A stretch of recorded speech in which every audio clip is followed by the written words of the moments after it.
তো বন্ধুরা, তো আমি অনুনমিতা ইউটিউব চ্যানেল থেকে নমিতা আবারও তোমাদের সামনে নতুন একটা ভিডিও নিয়ে চলে এসেছি।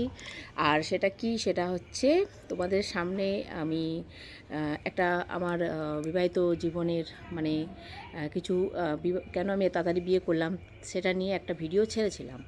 তো আমি তোমাদেরকে প্রমিস করেছিলাম যে এটা আমি পার্ট 1 হিসাবে ছাড়লাম, আমি পার্ট 2 আবার আমি নিয়ে আসবো। তো সেই কারণে আমি ভিডিওটা আবার এখানে নিয়ে এলাম, কারণ আমি পুরোটা কমপ্লিট করেছিলাম না ভিডিও। অনেকেই জানতে চেয়েছো যে কী কারণে আমি তাড়াতাড়ি বিয়ে করেছি, কী কারণে আমার মানে এত বড় একটা 14-15 বছরের মেয়ে। তো সেটাই তোমাদের সামনে শেয়ার করব।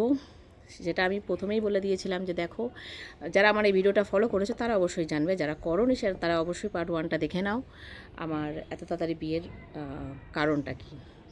তো অবশ্যই তোমাদের সামনে সেটা শেয়ার করবো। তো ভিডিওটাকে স্কিপ করে চলে যেও না। তো দয়া করে ভিডিওটা পুরো দেখো, তাহলেই বুঝতে পারবে। যারা যারা আমাকে কোয়েশ্চেন করেছে অবশ্যই তাদের জন্য ভিডিওটা, আর যারা যারা পছন্দ করবে অবশ্যই তাদের জন্য, কারণ জোর করে কাউকে ভিডিওর মধ্যে আটকানো যায় না। তো চলো শুরু করলাম, বেশি কথা না বলে আমার ভিডিওটা। আমি তোমাদের বলেইছিলাম যে দেখো, যখন আমি বিয়ে করেছিলাম তখন আমি এইচএস পাস করেছি, সবে উচ্চ মাধ্যমিক পরীক্ষাটা আমি দিয়ে আমি মানে কলেজে ভর্তির জন্য প্রিপারেশন আমার নেওয়া চলছিল। কারণ যদিও আমি কলেজে ভর্তি হইনি, মিথ্যে কথা তোমাদের সামনে শেয়ার করব না, কারণ আমি যেটুকু বলবো সেটুকু সত্যিই বলবো। তো তারপরে আমি সেই সময়টাতেই আমি যখন এইচএস দিলাম, আমার মা বাবার মধ্যে প্রচণ্ড একটা সমস্যা শুরু হয়। মা তো পুরোপুরি, তোমাদের বলেছিলাম যে মা একদমই আলাদা হয়ে গেছিলো, বাবাও আলাদা হয়ে গেছিলো। বাবা তো আমি থাকতাম বাবার কাছে, তোমাদের এটা আমি এর আগের ভিডিওতে জানিয়েছি, যদিও তোমরা বুঝতে পারবে না বলে আমি ভিডিওটাকে আরেকবার কথার আগে রিপিট করছি। তো আমি বাবার কাছে থাকতাম, মায়ের কাছে থাকতাম না। তো এই পরিস্থিতিতে আমাদের ঘরবাড়ির অবস্থাও খুব একটা ভালো ছিল না, কারণ খুবই মানে পুরনো বাড়ি আগেকার, বলতে পারো ওই বাড়িটায় মানে কারেন্ট ছিল না ঠিকমতো, জল পায়খানা বাথরুম কিচ্ছু ছিল না বাড়িটার মধ্যে। তো অনেকটা কষ্ট করে আমি বড় হয়েছি, অনেকটা কষ্ট করে পড়াশোনা করেছি, মাধ্যমিক দিয়েছি, উচ্চ মাধ্যমিক দিয়েছি, রেজাল্টও খুব ভালো মতনই আমার হতো। নিজেকে নিয়ে গর্ব করব না, যদিও করাটা ঠিক না, তবু আমার পড়াশোনা খুব একটা খারাপ ছিল না। আগাগোড়াই আমি পড়াশোনার দিকে প্রচুর ফোকাস রাখতাম। আর তো সেই পরিস্থিতিতে আমি যখন ওরকম মাধ্যমিক দিচ্ছি, তো আমাদের আশেপাশের লোকরা যাদের বাড়ি ঘর ভালো তারা বলতো, বাবা এই মেয়েটা মাধ্যমিক দেবে, এর বাড়িতে কারেন্ট নেই, কী করে ও পড়াশোনা করছে। ওর নিজের মেয়েকে বলতো যে দেখ, তোদের ঘরে কারেন্ট আছে, পাখা আছে, সব আছে, তোরা পড়াশোনা ঠিক মতন করছিস না, আর ওদের দেখ কারেন্ট নেই, পাখা নেই, লাইট নেই, কিচ্ছু নেই, অথচ দেখ কত সুন্দর মেয়েটা পড়াশোনা করে, স্কুল যায়। তো যাই হোক, আমার মনে হয় না যে পড়াশোনা করতে গেলে বিশাল বড় একটা বাড়ি দরকার, বা বিশাল বড় একটা মানে কি বলবো, যে আলো দরকার, লাইট দরকার, পাখা দরকার, এটা আমার মনে হতো না হলেও চলবে। কারণ আমি মন থেকেই পড়তাম। আমি এমনও গেছে দিন যে আমি রাত্রিবেলায় যখন আমার পরীক্ষা চলতো, আমি 3টে সাড়ে 3টের সময় উঠে পড়তাম, উঠে পড়ে ল্যাম্প জ্বালিয়ে আমি পড়তাম।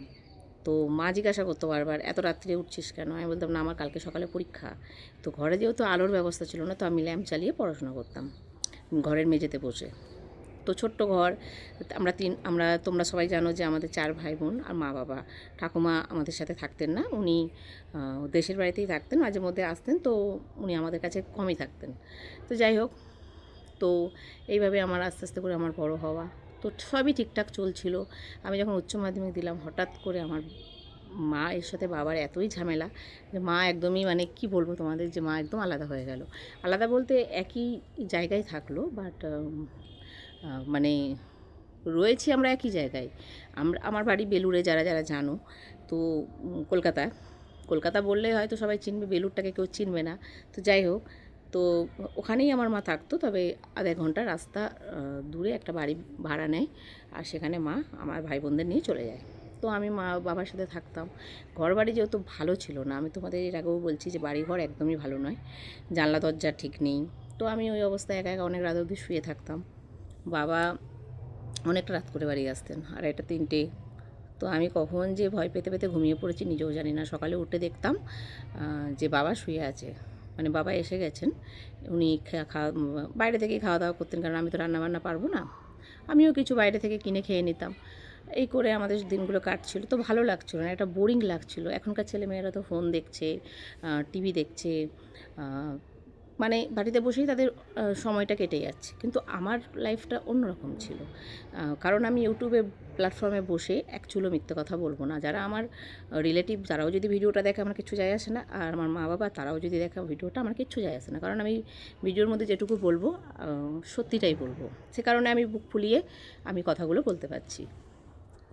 এইভাবেই আমার দিনগুলো যখন কাটছিল দুঃখ কষ্টে ভাবে কষ্ট, মানে কিছুই বাড়িতে নেই যে আমি সময়টা কাটাবো। আর আমার সেরকম ভালো মানে কোনো বান্ধবীও ছিল না যে আমি তাদের সাথে একটু আড্ডা মারবো। ছিল দু একজন পাশাপাশি, তাদের সাথে একটু আধটু কথা হতো, তবে সব সময় তো আর তাদের সাথে ঘোরাফেরা সম্ভব নয়। তো আমাকে বাবা একটা ছোট্ট দোকান করে দিয়েছিল। দোকানটা মায়েরই ছিল, মাই দোকানটা চালাতেন। কিন্তু মা রাগ করে বাবার সাথে চলে যাওয়ার পরে উনি দোকানটাতে আর আসলেন না। তো আমি দোকানে বসতাম। দোকানে না কী বলো তো, মানে ছেলেদের জিনিস বিক্রি হতো, সিগারেট, তিরঙ্গা, আগে যারা খেত তারা এই ব্যাপারটা বুঝবে, শিকড়, এইসব জিনিস বিক্রি হতো। আর হয়তো একটু টুকিটাকি বিস্কুট, চানাচুর এসবই মানে বিক্রি হতো। তো আমি ওই ছোটো দোকানটাই বসতাম, জিআরপির পাশেই দোকানটা। তো আমি ওই দোকানটা চালাতাম। বাবার আলাদা দোকান ছিল, বাবার একটুখানি মানে আমার দোকান থেকে একটুখানি দূরে বাবার দোকান ছিল। তো বাবা ওই দোকানে থাকতো, আমি এই দোকানটা চালাতাম। আমি রাত্রে দোকানটা চালাতাম না, আমি সকালে আমার সময়টা কাটানোর জন্য, যেহেতু আমি একটা পড়াশোনা থেকে বেরিয়েছি, মা নেই বাড়িতে, কেউ নেই বাড়িতে, আমাকেও তো টাইমটা কাটাতে হবে। ঘরে ফোন নেই, ঘরে টিভি নেই, ঘরে আলোর কোনো ব্যবস্থা নেই, ছোট্ট একটা ঘর কুঁড়ে, যেটা বলতে পারো এক কামরার ঘর। মা বাবা অনেক কষ্ট করেই ওই বাড়িটার মধ্যে শুয়েছেন, কারণ ওনাদেরও আমি বলবো যে ওনাদেরও কষ্ট করেছে। ওনারাও বারান্দায় শুতো, এমনও হতো যে জল পড়তো, একটা ঝাঁপ মতো ফেলে দিতেন, ওনারা বাইরে শুতো আর আমরা চার ভাই বোন ঘরের মধ্যে শুতাম। তো যাই হোক, সবই ঠিকঠাক চলছিল, আমিও দোকানটাকে নিয়ে ভালোই ছিলাম। দোকানের মধ্যে আমি একবারই বসতাম, জিআরপির পাশেই দোকানটা ছিল। আর সব সময় মোটামুটি ভিড় জমজমাট ছিল, যেহেতু একদম স্টেশনের সামনে দোকান, বেলুড় স্টেশনের সামনেই দোকানটা। তো সবাই মোটামুটি আসতো, সিগারেট, তিরঙ্গা, শিকড় এসব নিত। ছেলেটাই বেসিক্যালি আসতো, তো তাড়াতাড়ি বিক্রি হয়ে যেত। আমি রাত্রিটা চালাতাম না দোকান, রাত্রে আমার দোকান বন্ধ থাকতো। তো আমি যখন এইচএস দিই, 2 বছর আগেকার কথা বলছি, 2-3 বছর আগেকার কথা, যখন উচ্চ মাধ্যমিক দেওয়ার 2-3 বছর আগে, মানে 2 বছরই হবে এই মাধ্যমিক দেওয়ার আগে, আমার একজনের সাথে রিলেশানে আমি যাই। তো যেটা এখন আমার স্বামী, আমি তার কথাই বলছি তোমাদের সামনে, তোমাদের দাদাভাই। তো ওর সাথে আমার রিলেশান ছিল যখন আমি ক্লাস মাধ্যমিকে মানে 10-এ পড়ি। তো আমি ওর সাথে ওর প্রেমে পড়ি। বেশি দিন রিলেশানটা আমাদের টেকেনি, মিথ্যে বলবো না। রিলেশানটা আমাদের ছিল অনলি 2 মাস। তো 2 মাসের পরেই ওর কী হলো জানি না, ও আমাকে আমাকে একদিন ডাইরেক্ট বলে দিল যে দেখো, আমি আর নমিতা তোমার সাথে আমি রিলেশানে থাকতে পারবো না, তুমি তোমার মতো থাকো, আমি আমার মতো। আমি বললাম ঠিক আছে, যখন ও আমার সাথে রিলেশানে থাকতেই চায় না, তো আমার তো জোর করে তো রিলেশান রাখার দরকার নেই। তো বেরিয়ে আসি ওখান থেকে। বেরিয়ে আসার পরেই আমি 11 ক্লাস করলাম। 12-এ পড়া চলাকালীন আমার লাইফে আরেকজন এলো, অন ক্যামেরাই বলছি, আমার হাজব্যান্ড সবই জানে, তোমাদের দাদা ভাই, তো আমার বলতে কোনো ভয় নেই, লজ্জা নেই। তো ও আসলো আমার লাইফে। ও এসে মানে উচ্চ মাধ্যমিক দেবো তার 4-5 মাস আগেই ও এসছে। মানে বলতে পারো 11 ক্লাসের হাফ এরকম টাইপের। তো ওর সাথে আমার 1 বছর রিলেশন হলো, যেহেতু 11-এ এসছে, 11 থেকে 12 1 বছর তো যাচ্ছে না, ক্লিয়ার বোঝো ব্যাপারটা। তো ওই সময়টাই ওর সাথে আমার রিলেশানে আমি আসি। মোটামুটি সবই ঠিকঠাক চলছিল। তো একদিন আমার মনে হলো, বাড়িতে মাও যখন এরকম করছে বাবা মা, তখন আমার তো একটু কষ্ট হবেই যে মা বাবার মধ্যে ঝামেলা চলছে। আলাদা হওয়ার আগে ওদের মধ্যে একটু ঝামেলা কুটিনাটি হতো, কিন্তু কেউ আলাদা হতো না, একই জায়গায় থাকতো। কিন্তু তো তখনই আমার না কেমন একটা লাগতো। তো আমি বললাম যে দেখো, আমার তো বাড়িতে এরকম মা বাবার মধ্যে ঝামেলা হয়, আর আমারও ভালো লাগছে না, তো চলো আমরা রিলেশানে আসি। তো বলল যে না, এখন তো আমি বিয়ে করতে পারবো না, আমার বাড়িতে এরকম দিদি, সরি ওর বোন আছে, বিয়ে হয়নি, আর আমার বাড়ি থেকে কিন্তু তোমাকে মানাটাও একটু টাফ হয়ে যাবে। আমি বললাম কেন? না, আমাদের ফ্যামিলিটা অনেক স্ট্যান্ডার্ড, তো ওখান থেকে ও হয়তো তোমাকে মেনে নিতে ওনাদের একটু অসুবিধা হবে। যদিও তুমি ভালো দেখতে, ভালো শিক্ষিত, সেটা নয়, কিন্তু তবুও বাড়ি থেকে একটু একটা পারিবারিক ব্যাপার আছে না। যেহেতু আমাদের ঘরবাড়ি ভালো না, তোমাকে তো আগেই তোমাদের বলছি, বারবার রিপিট করছি কথাটা। তো সেরকম জায়গা থেকে একটা মেয়েকে তাদের বাড়িতে নিয়ে যাওয়াটাও একটা, তার কাছেও একটা বিশাল বড় টাফ, আমি বুঝতে পারি ব্যাপারটা। তাই আমি বললাম তাহলে কী হবে, তাহলে আমাদের রিলেশানটা কি কখনোই মানে কোনোভাবেই কি সাকসেস হবে না? তো বললো কেন হবে না, আমি তোমাকে বিয়ে করার পর আমি আলাদা তোমাকে নিয়ে থাকবো, এই কথাটা যখন যেদিন থেকে আমি শুনতে পেলাম সেদিন থেকে আমার মনের মধ্যে একটা খটকা এলো যে যদি আমি তো সবসময় খবরে টবরে এইসব ব্যাপারগুলো শুনতাম যে বিয়ে করে নিয়ে ছেড়ে দিয়ে বাড়িতে তোলেনি, অথচ বিয়ে করে ছেলেটা বাইরে রেখেছিল আর বাইরেই মেয়েটাকে রেখে দিয়ে চলে গেছে ঘরে, আবার বিয়ে করেছে। তো আমি ভাবলাম ও যদি আমাকে আবার বিয়ে করার পরে যদি আমাকে এরকম ভাড়া বাড়িতে রেখে দিয়ে ও যদি চলে যায়, নিজের বাড়িতে আবার ফিরে গিয়ে বিয়ে করে নেয়, তখন আমি কোথায় যাব? আমার জীবনটা কী হবে? আমি না ছোটো থেকেই না অনেকটা মানে খুবই বলতে পারো আমি খুব চিন্তা ভাবনা করে কাজ করি, এখনও করি। এখনও আমি চিন্তা ভাবনা করেই কাজ করি, আর আমি প্রচণ্ড ভাবনা চিন্তা করে কাজ করি। ওই বয়সটা কিন্তু চিন্তা ভাবনা করার বয়স নয়। এখনকার ছেলেমেয়েরা কিন্তু এই জিনিসগুলো ওদের মাথাতেই থাকে না। ওদের তো যাকে ভালো লাগে, মানে যাকে দেখে তাকেই ভালো লাগে। আর এখন কারোর একটা করে থাকেও না, যদিও 4, 5টা 6টা ধরাই থাকে, যেটা লেগে যাবে লটারিতে নিয়ে নেবে, টুকুস করে তুলে নেবে, মানে এরম ব্যাপার। যদিও এটা আমি ব্যক্তিগত কাউকে টিক্স মেরে বলছি না, কথাটা কেউ গায়ে মাখবেন না, এরকমই প্রেম। কিন্তু আমাদের সময় হচ্ছে ভালোবাসবো তো তাকেই আমার চাই। তো যাই হোক, তো এইভাবে ও যখন আমার এই কথাটা বললো যে তোমাকে আমি ঘরে রাখবো না, বাইরে এরকম ভাড়া রাখবো, তো আমার খুব খটকা লাগলো। তখন আমার মনে হলো ওর থেকে আমার একটু সরে যাওয়াটাই মনে হয় বেটার হবে। কারণ আমার যখন প্রথম ভালোবাসাটাই টিকলো না, যাকে ভালোবাসলাম, যদিও 2 মাসের ভালোবাসা, প্রথম ভালোবাসা, যেটা এখন আমার স্বামী, বর্তমানে আমার তোমাদের দাদাভাই। তো চলো বন্ধুরা, যেটা বলছিলাম, দেখো তোমাদের দাদাভাই চলে এসছে, আমার পেছনে বসে পড়েছে, ওখানে এই ভিডিওটা হচ্ছিলো, ভালোই হয়েছে, ও চলে এসছে যদিও। তো তারপরে আমি দোকানটা ওই সময়টা দোকান চালাচ্ছিলামই, আমি বলবো, মিথ্যে কথা বলবো না। কিসের গল্প বলছো গো তুমি? তুমি চুপচাপ শোনো, তুমি যখন বলো তখন বলবে। কিসের গল্প জানেই না, এই জন্য ও বলছে কিসের গল্প চলছে এখানে। তো যাই হোক, তারপরে আমি ও ভাবলাম ওর কাছ থেকে রিলেশানে বেরিয়ে যাওয়াই ভালো, যখন ও আমাকে এই কথাটা বললো। কি কথা? তো বলো না, কি কথা বলো। চুপচাপ থাকো, তুমি মাথা খারাপ করো না। তো আমি ওই রিলেশানটা থেকে আমার বেরিয়ে যাওয়া ভালো, আমি বেরিয়ে এলাম রিলেশান থেকে। তারপরে আমি আমার মতো চলছিলাম। তো তারপরেই দেখি মা যখন ওইভাবে চলে গেল ঝগড়া করার পরে, তখনই ওই মুহূর্তটাই আমার সাথে দেখা হলো এই যে এনার, যার সাথে আমার ক্লাস মাধ্যমিকের প্রেম ছিল। হ্যাঁ, অনেকটাই তখন ছোট ছিলাম। তোমাদের একটা কথা তোমাদের সামনে আছে শেয়ার করছি, ওর আর আমার এজ ডিফারেন্স কিন্তু খুব বেশি নয়। হ্যাঁ, যদিও একটু ওর মানে লিভারগত সমস্যা আছে বলেই মনে হয় যেন ও আমার থেকে অনেক বড়, কিন্তু না, আমি আর ও কিন্তু অনেকটাই একই বয়সী। মানে আমার থেকে ও 2 বছরের, 2 বছরের তো 2 বছরের ও কিন্তু আমার থেকে বড়, কিন্তু আমিও সেম বয়সী। লিভারের সমস্যা থাকলে জানো তো বন্ধুরা, একটু শরীরের কি বলে, একটু যেটা গ্লো, যেটা একটু কমে যায়, যদি একটু লিভারে তোমাদের দাদাভাইয়ের সমস্যা আছে সে কারণেই। কিন্তু ওর কম বয়সের ছবিগুলো যদি তোমাদের সামনে দেখায়, ও থাকার বরের প্রশংসা করলাম না। তো যাই হোক, তো যখন আমি তারপরেই ওর সাথে আমার দেখা, মানে বলে না ঠাকুর আছে, ভগবান একটা জিনিস কি, যার সাথে বিয়ে লিখে থাকে তো তার সাথেই বিয়ে হবেই, এটা কিন্তু কেউ খণ্ডাতে পারে না। তো তখনই সেই সময়টাতে, সেই সিচুয়েশানটাতেই হঠাৎ করে ও এলো। এসব শুধু কিছু না, আমাকে একবারই ডেকেছিল আর আমি গিয়ে হাজির। আমাকে বললো এই শোনো, সাইকেল নিয়ে যাচ্ছিলো একদিন আমাদেরই বাড়ির সামনে রাস্তাটা দিয়ে, আমি তখন দোকান থেকে বাড়ি আসছিলাম। তো ওই সময় আমাকে ও ডাকলো, আমি গেলাম। তারপরে ওর সাথে আমি বেশি দিন নয়, মাসখানেক মতন ঘুরলাম। ঘোরার পরেই আমি সত্যিই নিজে থেকেই ওকে বিয়ের কথাটা বলি যে দেখো আমি এরকম বিয়ে করতে চাই। ও বললো দেখো তোমার হঠাৎ কী হলো।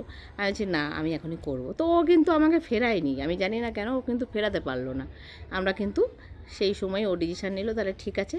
ও আমার চোখে অ্যাকচুয়ালি খারাপ হতে চায়নি, ও এখন আমাকে যেটা বলে যে দেখো আমি তোমাকে ছেড়ে চলেই আসতে পারতাম, কিন্তু আমি তোমাকে ছেড়ে যেতে পারিনি, কারণ আমি চাইনি যে একটা মেয়ে আমাকে বিয়ের জন্য বললো, নিশ্চয়ই তার কিছু রিজন আছে, ও হয়তো কিছু ভেবেছিল, বুঝেছিল, আমি জানি না। তো যাই হোক, ওরও কিন্তু বাড়িতে দেখেছো মেসেজগুলো ঢুকছে, ওরও কিন্তু বাড়িতে বিয়ের যোগ্য একটা দিদি ছিল। বোনের বিয়েটা পরে হলেও হয়, ওটা সব ফ্যামিলিতেই, কিন্তু বোনও ছিল বিয়ের যোগ্য। বাড়ি বড় মাথার উপরে তখন দিদি। হ্যাঁ হ্যাঁ। তো ওদের বাড়ি ঘরেরও অবস্থা খুব একটা ভালো ছিল না তোমাদের দাদাভাইয়ের, কারণ আমি যখন আসি, রোজগার করার কেউ নেই। হ্যাঁ, কারণ আমার শ্বশুরমশাই তখন বসে গেছেন, ওনার একটু ব্রঙ্কাইটিস যেটা প্রবলেম ছিলেন, তো উনি, হ্যাঁ হাঁপানি যেটা বলে, উনি বসে গেছিলেন। আমাদের ডেকোরেটরের ব্যবসা, তো তোমাদের দাদাভাই অনেক ছোট্ট বয়স থেকে ওই ব্যবসাটা চালায়। যে বয়সে ছেলেরা রাস্তার ধারে দোকানে বসে সিটি মারে মেয়েদের দেখলে, টিস কাটে, সেই সময়টা ও সংসারের দায়িত্বটা মাথায় নিয়েছিল। আমার অন ক্যামেরা বলতে কোনো লজ্জা নেই, আমার রিলেটিভরা দেখলেও আমার কোনো ভয় নেই। তো যাই হোক, আমি সত্যি কথা, স্পষ্ট কথা, আমি ক্যামেরার সামনে বলতে খুব ভালোবাসি। তো সেই সময় ও সংসারে বোঝা ওর মাথায়, তো আমাকে সেই সিচুয়েশানেই ও আমাকে বিয়ে করে ও বাড়িতে আনতে পারেনি, মিথ্যে কথা বলবো না, ওর মামার বাড়ি দীঘাতে নিয়ে চলে গেছিলো। তো ওখান থেকে ওনারা ফোন করে জানান বাড়িতে যে এরকম বাবু বিয়ে করেছে। তো আমার শাশুড়ি মা, আমার শ্বশুরমশাই, ওনারা আমাদেরকে বাড়ি ফিরে আসার জন্য রিকোয়েস্ট করেছিল। তো এইভাবেই আমরা বাড়ি চলে আসি। আমি অনেকটাই 15 ছোট। দিন 15 দিন 20 দিন না না না, 15 দিন না, দেখ কতদিন? তুমি ভুলে যাও সব কথা। এক 2-3 দিন হবে। তো 2-3 দিনের মাথায় আমার মামা শ্বশুর, মানে ওর যে মামা, ফোন করে জানিয়ে দেয় বাড়িতে যে এরকম বাবু বিয়ে করেছে ভাগনা। তো আমার শাশুড়ি মা, শ্বশুরমশাই ওনারা অ্যাকসেপ্ট করে নিয়েছিলেন। আর ওনারা বলেছিলেন যে ওদের নিয়ে তুমি বাড়িতে দিয়ে যাও। তো মামা শ্বশুর আর মামি শাশুড়ি এসে আমাদের বাড়িতে দিয়ে গেল। আর সেই থেকেই আমাদের বিবাহিত জীবনটা শুরু হলো। আর এত তাড়াতাড়ি বিয়ের রিজনটা কি তোমাদের সবার সামনে আশা অ্যাকচুয়ালি করি। আমাদের বিয়ের কোনো মানে এই ছিল না, আমার জন্য না, তুমি আমার জন্যই করেছিলে। হ্যাঁ, সেই মুহূর্তে সেই সময় আর ওই বয়সে। আমার বিয়ে করারও কারণটাই হচ্ছে যে আমার ফ্যামিলি, যেটা তোমাদের দাদা ভাইও জানতো না, এটা কিন্তু এখনও বলছি, এখন বলেছি ওই কথাটা। এই রিসেন্ট হয়তো 1 বছর হবে, হুম 1 বছর এতদিনে বলেছি। জানতাম না। ও জানতো না। ও জানতো কি, হয়তো ওর মন চাইছে, ও করে নিচ্ছে, কিন্তু ও এখনো পর্যন্ত ও জানতো না। আমি 1 বছর হলো রিসেন্ট ওকে বলেছি যে দেখো। যেহেতু একবার ওকে ছেড়ে দিয়েছি হ্যাঁ, সেজন্য একবার আমি ভেবেছিলাম যে হ্যাঁ, হয়তো আরো অঙ্কের যেহেতু আমাদের ছাড়াছাড়ি হয়ে গেছিলো, তোমাদের সামনে এই কথাটা বললাম। তারপরে আমি দ্বিতীয় রিলেশনে গেছিলাম, সেটাও শেয়ার করলাম। তো যাই হোক, ভাগ্যে যেটা আছে সেটাই হবে। তো এইভাবেই আমাদের বিবাহিত জীবন শুরু হয়েছিল। আর বিবাহিত জীবনটা আদৌ সুখের ছিল কি, প্রথম জীবনটা ছিল না, সেটা এখন নিয়ে। যাও একটু সুখের ছিল, কিন্তু এখন একটা যন্ত্রের জন্য তো আমাদের এখন আগের বিবাহিত, দুজনের একসঙ্গে আর থাকতে শোনো, পারি না। আগের বিবাহিত জীবনটা আদৌ সুখের ছিল কি ছিল না সেটা তখন নিয়ে পরিবারের জন্য সঙ্গে থাকতে হবে। এখন বলো না। তো সেটা নিয়ে আমি ভিডিও নামাবো যে আমাদের বিবাহিত প্রথম জীবনটা, আমার বয়স আর তোমার দাদা ভাইয়ের বয়স, তোমাদের 2 বছরের, ও আমার থেকে বড়। তো আমাদের বিবাহিত জীবনটা কেমন ছিল সেটা জানতে গেলে আমাদের নেক্সট ভিডিওটা ফলো করো। আমি এখন বলবো না, কারণ ভিডিওটা অনেক বড় হয়ে যাবে। আমি চাই না ভিডিওটা বড় হোক, তোমাদেরও বোরিং লাগবে শুনতে। তো চলো বন্ধুরা, আমাদের দুজনের তরফ থেকে আজকে তোমাদের দাদাভাইকে পেয়ে গেছি, মানে ভগবান আছে। আমি এই ভিডিওটাই করছিলাম, তো ও চলে এসেছে কাছ থেকে। এখন আমরা অনেক ভালো আছি। তো তোমরাও খুব ভালো থেকো। Tata, bye bye. কিছু বলবে তুমি? অবশ্যই অনুনমিতা ইউটিউব চ্যানেলটাকে সাপোর্ট করো আর এইভাবেই পাশে থেকো। টাটা।